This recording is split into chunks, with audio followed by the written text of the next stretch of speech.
서로 한번 축복하시죠. 오늘도 예배 함께 드리게 돼서 행복합니다.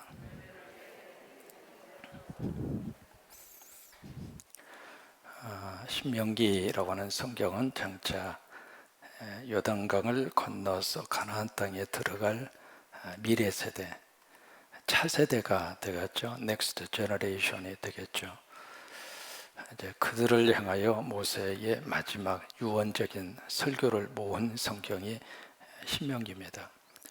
그래서 신명기라고 하는 성경은 사실 현실 속에서 미래에 일어날 사건에 대한 하나님의 말씀이거든요. 그래서 신명기는 지금 이루어진 현장에서의 말씀이 아니라 장차 앞으로 너희들이 가나안 땅에 들어가서 이러이러한 경우와 이와 같은 케이스를 만나게 될 터인데 이제 그때 너희는 이런 식으로 행동을 해라. 이제 그렇게 해서 이제 쭉 주시는 말씀이 신명기라고 하는 성경입니다. 오늘 성경의 말씀의 주제는 바로 뭐냐면 전쟁입니다. 그 땅에 들어가서 적과 너희들이 싸우게 될 때에. 근데 이 성경 속에 이 전쟁이라고 하는 단어가 102번 기록이 되어 있거든요. 굉장히 많이 언급이 되어 있습니다. 근데 성경에서 언급하는 이 전쟁은 일반적으로 전쟁은 크게 우리가 구별을 한다면 어떤 세상적인 전쟁, 사실 세계사는 곧 전쟁사라 그렇게 이야기하잖아요. 이 세계의 모든 역사는 사실 처음부터 끝까지 다 전쟁사입니다.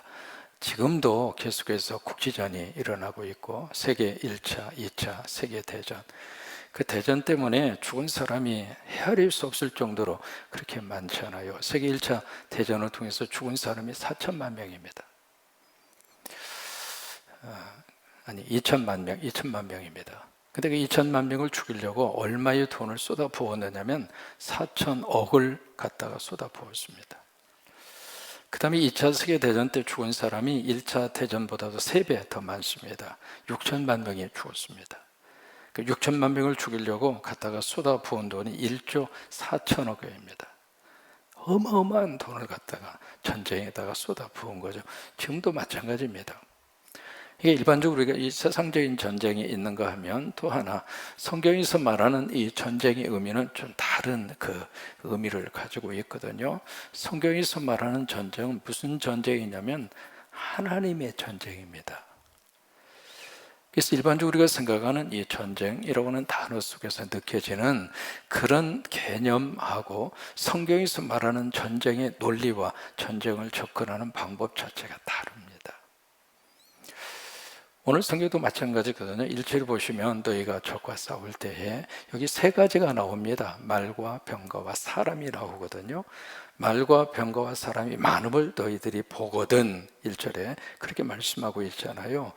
여러분 거기에 3가지 요소, 말이라든지 병거라든지 사람이라든지 그게 세상적인 전쟁에서 늘 생각하고 있는 가장 중요하게 생각하는 그들의 군사력입니다. 지금도 마찬가지잖아요. 그 3가지 요소를 위해서 각 나라마다 엄청날 정도로 많은 국방비를 갖다가 쏟아가 붓습니다. 이번에 이제 이스라엘에 팔레스타인하고 그 다음에 이스라엘하고 서로 교전이 있었잖아요. 그 싸움이 벌어지게 된 동기가 어떻게 됐느냐면 예루살렘 지역 안에 아랍계 계통의 팔레스타인 사람들이 이렇게 여기저기서 군데군데 살아요. 그것은 어제 오늘의 이야기가 아니라 이스라엘이 그 땅에 1948년에 들어오기 전에 2000년 동안 그들이 조상 대대로 살았어요. 그래서 이제 그 팔레스타인의 통고의 벽 바로 그 근처에 바로 아랍계의 팔레스타인 사람들의 4가정이 살고 있었는데 그 4가정을 어느 날 갑자기 이스라엘 정부에서 나가라는 거예요. 아니, 지금까지 터잡고 1, 2년도 아니고 수십 년, 수백 년 동안 조상 대도로 살고 있던 그 땅에서 어느 날 갑자기 아무런 대책도 무슨 방법도 그런 것도 없이 나가라는 거예요. 그래서 이제 그 소식을 듣고 거기에 팔레스타인 사람들이 어디에 모였느냐면 바로 거기에 황금동이라고 하는 그 통곡의 100% 안쪽이거든요. 그 황금동은 아무래도 못 들어갑니다. 성지 순례자들이라 할지라도 철저히 거기서 조사를 받아야 돼요. 그래야 그 황금동 안으로 들어가거든요. 그 황금동이 지금 전체 이슬람권의 3대 성지 중에 하나입니다. 만약에 누구든지 그것을 건들면 바로 제3차 세계대전이 일어납니다. 바로 거기에서 이 팔레스타인 사람들이 모여가지고 막 데모를 한 거예요. 왜 우리가 잘 살고 있는데 갑자기 어느 날 갑자기 나가면 어디로 나가냐, 대책도 세워주지도 않고. 그래서 막 데모를 하니까 이스라엘의 경찰 그리고 거기에 군 병력이 바로 그쪽으로 들어간 거예요. 그 황금동으로. 거기서부터 이제 문제가 발생이 된 거죠. 그래서 이쪽에 하마스 정부에서 로켓포를 막 쏘았잖아요. 쏘니까 이쪽 이스라엘에서 여러분 이번에 들으셨잖아요. 이스라엘에 뭐가 쫙 막아줬느냐면 아이언돔이라고 하는 그 방어 시스템이 마치 저녁에 무슨 폭죽을 터뜨리는 것. 이쪽에서 이제 하마스 정부 가자지구죠. 가자지구에서 로켓포를 팍 쏘면 이쪽에서 요격용 미사일포를 쏩니다. 쏘아서 이것을 공중에서 맞히는 거예요. 맞히는데 이게 이쪽 하마스 정부에서 1050발 로켓포를 쏘았는데 그 중에서 1030발, 거의 90% 이상을 이쪽 아이언돔에서 쏜 요격용 미사일이 격추를 다 시킨 거예요. 와, 세상에 무슨 하늘에 불꽃잔치를 벌어지는 거죠. 그래서 이번 이제 그 아이언돔이 얼마나 이 이스라엘의 예루살렘 지역의 피해를 막아줬는가. 그래서 이제 대단한 그런 군사력으로 그렇게 평가를 받고 있는데 그 아이언돔 한 포대를 설치하는데 들어가는 비용이 600억입니다. 그런데 이스라엘에요, 그런 포대 하나 가지고는 되지 않습니다. 그 전체를 전부 다 커버하려면 어마어마한 돈이 들어갑니다. 또 하나, 이쪽에서 로켓포를 쏘잖아요. 그럼 요격을 하기 위해서 요격용 미사일을 쏘아야 되는데 그 한 방에 5천만 원입니다. 5천만 원. 십자가 몇 개 세우는 거요. 한 발을 쏘는데 5천만 원 들어갑니다. 그러니까 이번에 이제 그 팔레스타인하고 이스라엘이 이렇게 붙었는데 그 비용이 상상할 수 없을 정도로 엄청난 돈이 들어간 거예요. 이게 모든 세상적인 전쟁의 그 기본적인 그 생각이거든요. 어떻게 쓰든지 말과 병가와 사람. 상대보다는 이쪽이 더 커야 되고 상대보다는 이쪽이 더 강력한 무기를 가지고 있어야 되고 그것이 세상적인 전쟁입니다. 이 세상적인 전쟁 준비를 위해서 한국만 하더라도 1년의 국방비가 55조 원입니다. 여러분 숫자가 좀 나오면 좀 해주세요. 상상할 수 없는 돈을. 여러분 국방비가 무슨 생산성이 있습니까? 거의 다 갖다가 쏟아붓고 있는.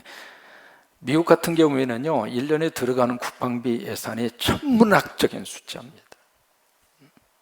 그게 왜 이렇게 그 모든 비용들이 왜 이렇게 필요한가? 이것 때문에 그런 거예요. 세상적인 전쟁 때문에. 그러면 세상적인 전쟁 왜 하는가? 여러분 전쟁 왜 합니까? 기분 나쁘니까 해요? 심심하니까 해요? 전쟁 왜 합니까? 여러 가지 이유가 있겠죠. 결국 누구 살라고? 나 살라고. 이것이 이제 전쟁의 기본적인 개념 아닙니까? 땅을 빼앗든지 아니면 뭘 하든지 나 살라고. 그렇잖아요. 내가 살기 위해서 누군가를 죽여야 된다. 그게 전쟁의 개념의 출발 아니겠습니까? 이게 이제 세상적인 전쟁의 개념이라면 하나님의 전쟁은 이 전쟁하고 전혀 다른 거예요. 왜냐하면 1절에 그래서 이 말씀을 바로 이스라엘 백성들에게 해주고 있는 겁니다. 1절을 보시면 같이 한번 읽습니다. 내가 나가서 적군과 싸우려 할 때에 말과 병과 백성이 너보다 많음을 볼지라도. 여러분 보세요. 전쟁할 때 숫자적으로 그쪽이 많고 무기도 강력하면 딱 보는 순간 어떤 마음이 들까요?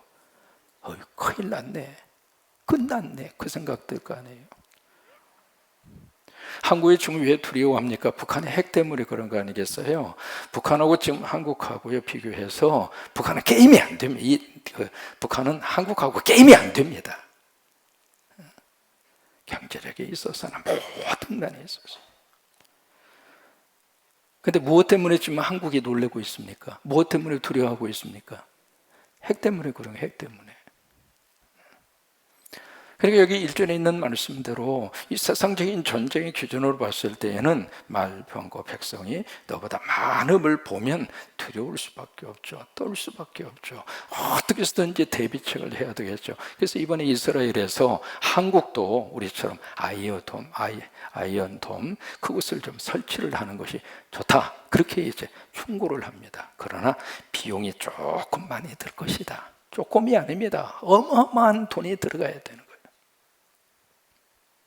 근데 오늘 성경은 뭐라고 말씀을 하시는가? 그런 것을 너희가 볼지라도 그들을 함께 있습니다. 시작. 그들을 두려워하지 말라. 애굽 땅에서 너를 인도하여 내신 내 하나님 여호와께서 너와 함께 하시느니라. 지금 이게 왜 이 말씀을 하시가? 이건 세상적인 전쟁이 아니라 무슨 전쟁이냐면 하나님의 전쟁이니까. 우리끼리 싸우는 세상적인 전쟁이라면 두려운 것 당연한 겁니다. 그것을 어떻게 쓰는지 막아야 되겠죠. 근데 이게요, 하늘을 다 아이언돔 형식으로 해서 무슨 이 엄청난 하늘을 뭘로 다 커버를 합니까? 그러니까 세상적인 이 전쟁에서의 대비책이라고 하는 것은 이거 준비하면 저거 준비해야 되고 저거 준비하면 이거 준비해야 되고 하늘 오는 것 막아야지, 땅 속에서 솟아나는 것 막아야지, 바다 속에서 튀어나오는 것 막아야지. 이거요 정신이 없는 거예요. 해도 끝이 없는 거예요. 그러니까 이것을 했다고 안심할 수가 없는 거죠. 그러니까 또다시 두려운 거예요. 두려우니까 이것도 준비해야 되겠죠. 이거 준비하고 났는데 또 두려운 거예요. 그러니까 또 이거 해야 되고요. 제가 이래봬도 육군 병장 출신입니다. 육군 병장으로 제가 제대를 했는데 철책선을 지키는 그 부대에서 근무를 했습니다.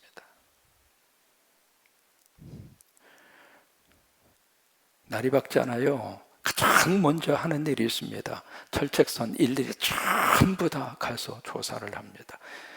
그 밑에다가요 짐승 발자국까지도 전부 다 거기에 남을 수 있도록 그렇게 155마일 철책선을 깨끗이 정리해 놓고 철조망에다가 철책선에다가 뭘 해놓냐면 다 돌멩이를 거기다 다 이렇게 올려놓습니다. 건들면 돌멩이가 톡 떨어지는 거예요. 그렇게 준비를 하고 그렇게 대비를 하더라도 이거요 참 그렇게 한다 하더라도 걱정과 이 염려가 떠날 날이 없는 거예요. 근데 하나님은 지금 이 싸움이 세상적인 전쟁이 아니라 하나님의 전쟁이다. 무슨 얘기예요? 이 전쟁을 지금 누가 나가서 싸우겠다는 거예요? 우리가 아니라 하나님이 싸우겠다 그거 아니겠어요? 하나님이 나가서 싸운다 그거예요. 하나님의 싸움이기 때문에 그렇다면 너는 나를 믿고 두려워하지 말라. 따라서 말하시죠. 하나님을 믿고 두려워하지 말라. 그 이야기는요, 믿음이 있으면 두려움이 사라지고 믿음이 사라지면 두려움이 몰려옵니다. 그러면서 여기에 애굽에서 너희를 인도하여 낸 여호와 그 하나님이 너와 함께 함이니라. 그러니까 이 싸움 자체가 본질적으로 틀려요. 그러니까 이 가나안 땅 들어가서 이 전쟁이 일어나고 싸우는 것은 바로 어떤 세상적인 전쟁처럼 땅을 좀 빼앗고, 일본이 심심하면 독도를 자기네 땅이라고 그냥 말도 안 되는 소리를 한 번씩 해가지고 열불나게 만들어요. 그 독도에 사람이 살 수 있는 땅도 아니잖아요. 바위덩어리가 있고. 우리 한국도 딱 한 사람 주소지 옮겨가지고 그러고 있잖아요. 그러니까 세상적인 방법이라면 그 땅을 어떻게 해서든지 우리가 차지하기 위해서 그냥 싸우고 무슨 방법을 통해서라도 그것을 지켜야 되지만 이 가나안 땅을 점령해 가는 것은 세상적인 방법으로 땅 차지하는 싸움이 아니라는 거예요. 하나님을 드러내는 싸움, 하나님이 하나님됨을 그들에게 보여주는 싸움. 이게 가나안 정복할 때 그들을 통해서 하나님이 하고 싶은 그 모습이에요. 그래서 여기에 이 상태에서는 두려울 수밖에 없지만 하나님의 전쟁이기 때문에 너희들은 두려워하지 말라. 그래서 2절에 보시면은요, 이 싸움이 아주 독특한 방법을 2절에서 그렇게 설명하십니다. 너희가 싸울 곳에 가까이 가면, 이제 교전이 일어나기 직전입니다. 그러면 거기에 누가 등장하느냐면 군대 장관이 등장해야 맞지 않습니까? 군대 사령관이 등장하거나 지휘관이 등장하거나 그래야 되는데, 여기는 누가 등장해요? 제사장이 나옵니다. 제사장이 등장을 해서 백성들에게 제사장이 말을 합니다. 아니, 싸움터에 무슨 제사장입니까? 여기 2절 말씀에서 바로 이것을 말해주고 있거든요. 이것은 제사장이 등장한다는 이야기는 이 하나님의 이 전쟁, 이 싸움, 이것은 싸움이 아니라 바로 뭐냐면 예배라고 하는 거예요. 그러니까 제사장이 나오는 거죠. 이건 싸움이 아니라 예배다. 우리가 하루하루 살면서 영적 싸움 하잖아요. 여러분, 그건 싸움이 아니라 영적인 예배입니다. 그래서 예배를 통해서 이쪽에 성령으로 충만하면 마귀와의 싸움에서 다 이기는 거예요. 그러니까 싸움이라기보다는 그 자체가 우리 영적으로 하나님 앞에 드리는 예배입니다. 오늘도 여러분들이 예배 드리시고 승리하시고 저녁에 와서 이렇게 예배하고 하루를 다 감사하고, 하루의 삶에 대한 예배거든요. 그 예배 속에서 여러 가지 많은 싸움들이 있는 거죠. 영적으로도, 그리고 질병과의 싸움도, 그리고 내 속에 있는 여러 가지 감정과의 싸움, 여러 가지 많은 싸움이 있겠죠. 근데 그 모든 싸움이 그냥 이 전쟁에서의 싸움이 아니라 제사장이 등장하면서 선포하시는 것처럼 그 자체가 예배라고 하는 거예요. 그러면서 이 제사장이 뭐라고 선포를 하는가? 3절입니다. 말하여 이르기를 이스라엘에 들어라. 이게 쉐마잖아요. 여러분, 쉐마 하면 신명기 6장에만 있는 게 아닙니다. 곳곳에서 이 쉐마라고 하는 단어가 계속 선포되는 거예요. 그래서 여기 3절에 쉐마예요. 쉐마인데 그 쉐마의 내용이 바로 뭐냐면, 너희가, 거기서부터 한번 읽습니다. 너희가 오늘 너희의 대적과 싸우려고 나아왔으니 마음에 겁내지 말며 두려워하지 말며 떨지 말며 그도로 말미암아 놀라지 말라. 4가지를 말씀하십니다. 근데 이 4가지 내용이 지금 우리가 현실에서 느끼는 거와는 정반대입니다. 아니, 지금 세상적인 관점에서 말도 많고, 병거라고 하는 게 요즘으로 말하면 특수 탱크거든요. 기마병이 동원되고 특수 탱크가 동원되고 군대 숫자가 어마어마하게 몰려오고, 그런 속에서 이 4절에 있는 말씀대로 놀라지도 않고 두려워하지도 않고 여기에 떨지도 않고 겁내지도 않을 수 있느냐고요. 근데 제사장은 바로 그들에게 이 말씀을 선포를 합니다. 여러분, 예배 속에서 우리는 세상과 다른 하나님의 음성을 듣습니다.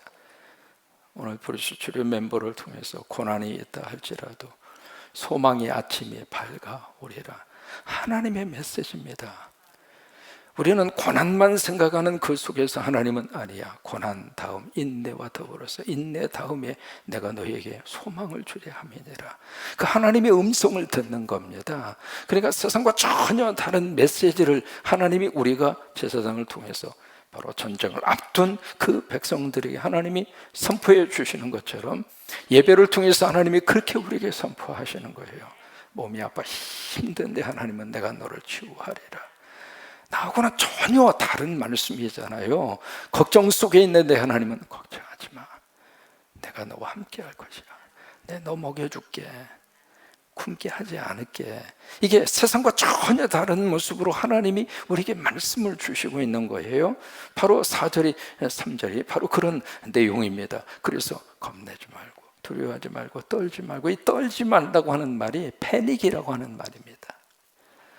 어떤 공황 상태에 딱 빠지면 우리가 패닉에 빠졌다 그러잖아요. 그런 패닉에 빠지지 말고 그들 때문에 놀라지 말라. 그래서 4절 말씀에 하나님이 우리를 구원하시는 하나님의 공식을 4절에서 그렇게 설명하고 있습니다. 너희 하나님 여호와는, 누구 하나님 여호와? 구체적으로 누구 하나님 여호와? 내 하나님 여호와. 이제 그 하나님이 내 안에 믿음으로 딱 와 있으면 세상적인 싸움에서 우리 모두가 다 이길 수 있습니다. 우리 힘으로 가서 싸우려고 그러면 안 되지만은 내 하나님인 여호와 그 하나님이 나의 아버지가 되시고 나의 구원자가 되시고 나를 사랑하셔서 예수 그리스도 이 땅에 보내주시고 성령님이 내 곁을 떠나지 아니하시고, 그래서 늘 우리는 이 믿음과의 싸움이에요.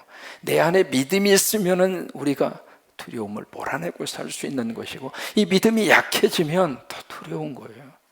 뭐가 없어서 두려운 것이 아니더라고요. 잘 되면 잘 되는 대로 두려워하는 거예요. 왜? 그게 걱정이 떠날 날이 없는 거예요. 되면 되는 대로 걱정이고 안 되면 더 걱정이고, 이게 계속해서 머릿속에 이게요. 그래서 우리 생각이 많은 5만 가지 생각이 많다고 그러잖아요. 그런 거예요. 여기 4절에 하나님이 어떻게 역사하고 일을 하시는가 같이 고백하십니다. 너희 하나님 여호와는 너희와 함께 행하시며 너희를 위하여 너희 적군과 싸우시고 구원하실 것이라 할 것이며, 너희 대신에 우리의 이름을 한번 넣어볼까요? 너희라고 하는 그 대신에 우리 이름을 딱 넣으면 이 말씀이 훨씬 더 가슴으로 그렇게 와닿습니다. 한번 여러분 이름 석자를 넣으셔서, 그렇다고 저를 따라서 차상령이만 넣지 마시고 여러분들의 이름을 거기 석자를 넣으셔서 너희 대신에 시작. 네, 하나님 여호와는 차상령이와 함께 하시며 차상령이를 위하여 차상령 적군과 싸우시고 구원하실 것이라. 아멘. 다시 한번 너희 대신에 여러분 이름 석자를 다시 한번 넣으셔서 같이 한번 믿음으로 선포합니다. 시작. 차상령 하나님 여호와는 차상령과 함께 행하시며 차상령이를 위하여 차상령 적군과 싸우시고 구원하실 것이라 할 것이다. 그 다음에 5절 이하는요, 이 세상적인 전쟁과 싸움과 전혀 다른 내용을 말씀을 하십니다. 여기 4가지 부류의 사람은 다 집으로 가라는 거예요. 4가지 부류의 사람은 여기 있을 필요가 없다는 거예요. 첫째, 새 집을 짓고 건축 허가 아직 못 받은 사람. 두 번째, 포도밭을 새로 가꾸고 그 포도밭의 수확을 하지 못한 사람. 세 번째, 약혼한 사람. 다시 말해서 장가간 사람. 예를 들면 박희범 목사님이 이달 19일 날 장가가거든요. 그러니까 장가간 우리 박희범 목사님은 전쟁이 일어나면 가면 안 돼. 그 다음에 4번째로 두려움에 떠는 사람. 이 4종류의 사람은 다 가라는 거예요. 야, 얼마나 좋아요? 억지로 군대 가서 지금 훈련받고 전방으로 배치를 받아야 되는데 거기서 이제 광고를 합니다. 당신들 가운데 행여라도 장가 들고 금방 지금 군대 온 사람 있으면 빨리 집으로 가라고. 할렐루야, 그러면서 가겠죠. 근데 이 4부류의 사람들을 모두 다 가라고 하는 거예요. 그러면 왜 그들을 가라고 하고 있을까? 오늘 말씀을 조금 더 들여다보면은요, 5절에 한번 보세요. 첫 번 케이스만 보시면 이해가 다 됩니다. 새 집을 건축하고 낙성식을 행하지 못한 자가 있느냐? 그는 집으로 돌아갈지니 전사하면 타인이 낙성식을 행할까 하노라. 자, 보세요. 타인이 낙성식을 행할까요? 안 할까요? 다시 말해서 지금 내가 새 집을 지었습니다. 낙성식을 하지 못하고 건축을 해서 입주를 못하고 군대에 왔습니다. 내가 군대 전투에 참여해서 죽을 수도 있고 살 수도 있습니다. 그렇죠? 근데 싸우기 직전이에요. 근데 마음속에 내가 만약에 죽으면 내가 그 집 짓느라고 부진애를 썼는데 그 집 다른 사람이 쏙 들어가서 살 것 같아? 그런 걱정이 든다 이 말이에요. 그 걱정이 들면 그 두려움을 가지고 전쟁에 참여를 하면 그 전쟁에 온전히 싸울 수 있어요? 없어요? 없어요.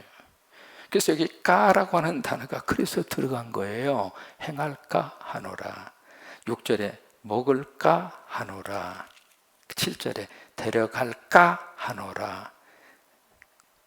8절에 낙심될까 하노라. 까가 그래서 들어간 거예요. 그렇게 되었다는 것이 아니라 그렇게 될 가능성 때문에 두려운 거예요. 그러면 이 하나님의 전쟁에 두려움을 가지고 참여를 한다면 이것은 하나님의 전쟁이 아니죠. 하나님의 전쟁은 가장 중요한 것이 바로 예배라고 하는 말씀이 왜 들어갔는가? 하나님의 전쟁에 있어서 가장 중요한 개념은 바로 뭐냐면 믿음이에요. 이것이 없으면 하나님의 전쟁에 참여할 이유가 없다고 하는 거예요. 그러니까 이 믿음이 없는 사람들은 있으라만 하니까 가라 이거예요. 가라. 여러분, 기드온이 하나님의 부름을 받아서 미디안하고 싸웁니다. 그래서 군대를 모집하잖아요. 32,000명이 왔습니다.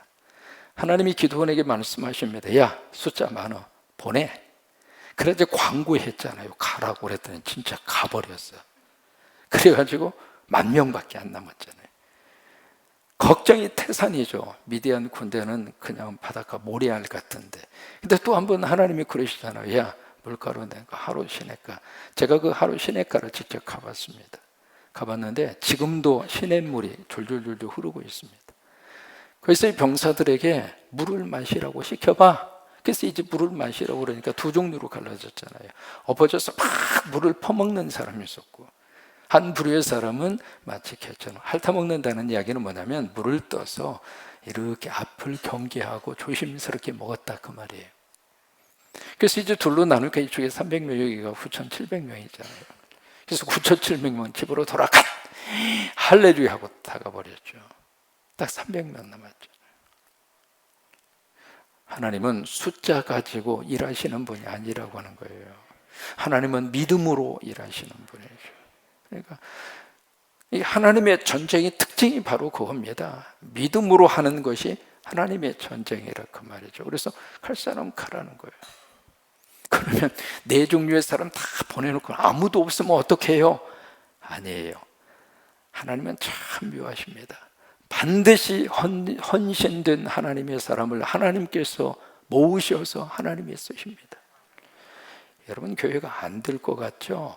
이 사람 가고 저 사람 가고 다 가고 나면 교회가 그냥 쪽싹 주단져 가지고 아무것도 안 될 것 같은데 안 그래요. 하나님의 교회는 하나님의 사람들을 모으셔서 하나님의 일을 하나님이 하게 하십니다. 그러니까 믿음 있는 사람들을 하나님이 모으시는 거예요. 모으셔서 하나님의 전쟁을 하나님의 방법으로 하게 하신다 이 말이에요.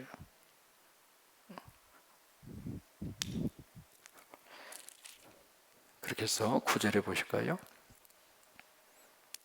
같이 있습니다. 백성에게 이르기를 마친 후에 군대의 지휘관들을 세워 무리를 거느리게 할지니라. 오늘 말씀을 정리합니다. 이 하나님의 전쟁에 가장 큰 요구하시는 게 믿음이잖아요. 그런 믿음과 정반대의 현상에서 불신앙을 통해서 나타나는 가장 큰 현상이 바로 뭐냐면 두려움이에요. 이게 불신앙의 가장 대표적인 현상입니다. 그래서 1절부터 두려워하지 말라. 제사장을 세워서도 두려워하지 말라. 그 말씀을 계속 강조하는 이유가 바로 그겁니다. 하나님이 보이지 않으면 두렵잖아요. 애기들이 엄마 아빠 안 보이면 그때부터 막 두렵잖아요.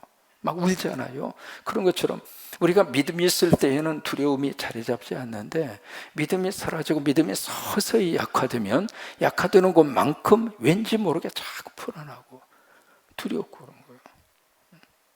그래서 이 하나님의 전쟁에 가장 중요한 것은 믿음을 가져라. 그 믿음을 갖는 요소의 특징이 무엇인가? 두려워하지 않는 것이다. 창세기 25장에 보시면 하나님이 아브라함에게 나타나셔서 환상 가운데 아브라함에게 주신 첫 번째 말씀이 두려워하지 말라.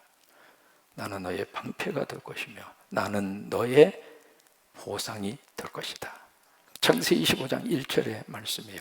그러니까 믿는 사람의 가장 중요한 삶의 특징은 바로 불안과 두려움을 주님에게 맡기는 거예요. 그리고 우리가 사는 겁니다. 왜냐하면 우리가 걱정해서 될 것 같으면 걱정해야죠. 타임지에서 한번 걱정과 염려에 대한 분석 특집을 낸 적이 있었습니다. 쭉 조사를 해보니까 사람이 평균적으로 두려움의 가지수가 276가지. 한두 가지가 아닙니다. 근데 마지막 타임의 그 특별 기사의 마지막에 뭐라고 썼느냐면 앞으로도 더 많은 두려움의 요소들이 더 많이 생겨나게 될 것이다. 즉 그런 속에서 우리들이 살고 있는데, 이 속에서 그 두려움을 이기고 살 수 있는 방법은 믿음이에요. 믿음. 여러분들이 샌프란시스코에 가시면은 꼭 들리는 세계적인 관광 명소 중에 하나가 골든 브리지, 금문교라고 하는 샌프란시스코의 명물이죠. 그게 이제 미국의 토목학회에서 7대 불가사의 중에 하나의 토목 건축으로 그렇게 뽑은 것이 그 샌프란시스코의 그 금문교라고 하는 달입니다. 그게 조수간만의 차이가 엄청나게 세고요. 그게 이제 완전히 그 좁은 해협과 같은 곳이거든요. 거기다가 다리를 놓는다? 이건 불가능하다고 하는 거예요. 그 길이가 2825m입니다. 그리고 폭이 27m입니다. 이 교각의 높이가 70m입니다. 숫자에 대해서는 와 하자고요. 이게 보통 다리가 아닙니다. 이제 그 다리를 건설을 하는데 1933년에 시작을 해서 4년 만에 완공을 했습니다. 1937년도에. 30년대에 지어진 교각입니다. 그게 뭐 최근에 지은 교각이 아니고요. 근데 처음에 그 공사를 시작을 할 때 너무 많은 사람들이 공사하다가 떨어져서 죽었어요. 35명이 떨어져서 죽었습니다. 그래서 이제 한동안 공사를 중단을 하고 이거 어떻게 할까? 그러다가 거기 이제 지금도 금문교 이렇게 지나가면서 봐도 막 사실 휘청거립니다. 그 물살만 보아도. 그러니 거기서 공사하는 인부들은 오죽 얼마나 두려웠겠어요. 그래서 35명이 떨어져서 죽었는데 이거 어떡할까 그러다가 그때 이제 아이디어를 낸 것이 바로 공사를 위해서 하니까 밑에다가 그물망을, 안전 그물망을 친 거예요. 지금이야 무슨 공사를 하든지 안전 그물망이 기본이잖아요. 근데 그때까지만 하더라도 그 생각을 못 했던 거죠. 그래서 밑에 안전 그물망을 탁 치고 그러고 나서 이제 공사를 시작을 하니까 그 뒤로는 한 명도 안 떨어진 거예요. 왜냐하면 떨어져도 안 죽잖아요. 그물에 걸리니까. 그러니까 그물이 나를 받쳐준다 생각을 하니까 그 위에서 공사를 하더라도 두렵지가 않는 거예요. 두렵지 않으니까 안 떨어진 거죠. 안 떨어졌으니까 안 돌아가신 거죠. 아직까지 안 돌아가셨다고 그러잖아요. 그 그물 하나가 사람의 두려움을 없애주더라 이 말이에요. 우리들에도 똑같습니다. 믿음의 그물망, 그죠? 예수 그리스도를 향한 믿음의 그물망을 딱 치고 70m 위에서 공사하면서 얼마나 아찔하고 그래요. 얼마나 이게 걱정과 두려움에서 휩싸일 수밖에 없는데 그 속에서 일을 할 때에도 믿음의 그물망이 나를 다 받아주고 나를 안전하게 지켜주고 설령 내가 떨어진다 하더라도 그 그물망이 나를 보호해 준다. 바로 그것이 우리를 안전하게 만들어준 이 은혜가 여러분 가운데 넘치시기를 주의 이름으로 축원합니다.